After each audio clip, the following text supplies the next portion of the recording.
անժամկետ հաշմանդամության խումբ պիտի տային եւ փորձում էին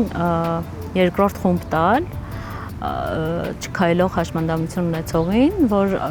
առաջին խմբի հաշմանդամը, բայց ուզում էին տալ երկրորդ խումբ ու ակնարկում էին, որ դե գիտեք, թանկ արժի, գիտեք, մաղարիչով է, բժիշկների խոսքն եմ ասում, հա, փորձում էին հասկացնել, որ եթե մենք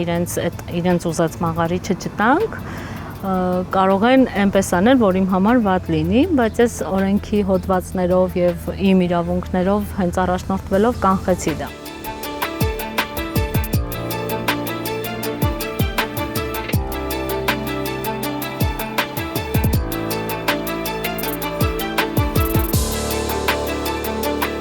Երբ որ օրենքի սահմաններում լուծման առաջարկ ես անում, միանգամից դիմադրության ես հանդիպում հենց հաշմանդամություն ունեցող անձանց կամ նրանց ծնողների կողմից, որովհետև շատ վախեցած են, ինֆորմացված չեն մարդիկ իրենց իրավունքներից, հա։ Մարդիկ մտածում են, եթե բարձրաձայնեն, ել ավելի վատ կլինի իրենց հետ, այդ հաշմանդամության նպաստից կզրկվեն, անվճար բուժօգնությունից կզրկվեն։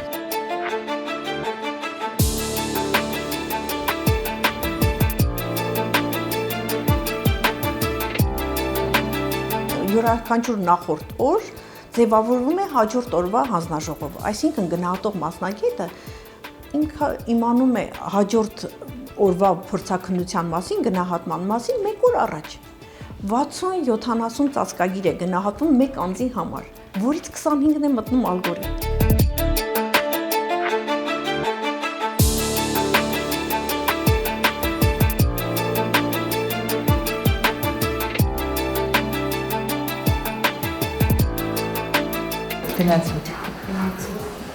Գնացի։ Այո։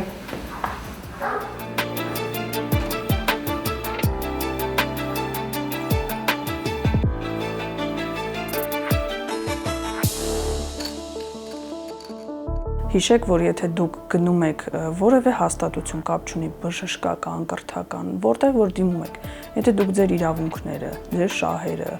առհասարակ չունեք տեղեկատվություն, իմացեք, որ ձեզ հեշտ է լինելու խաբելը, ձեր չունեցած գիտելիքները օգտագործելու են ի օգուտ իրենց։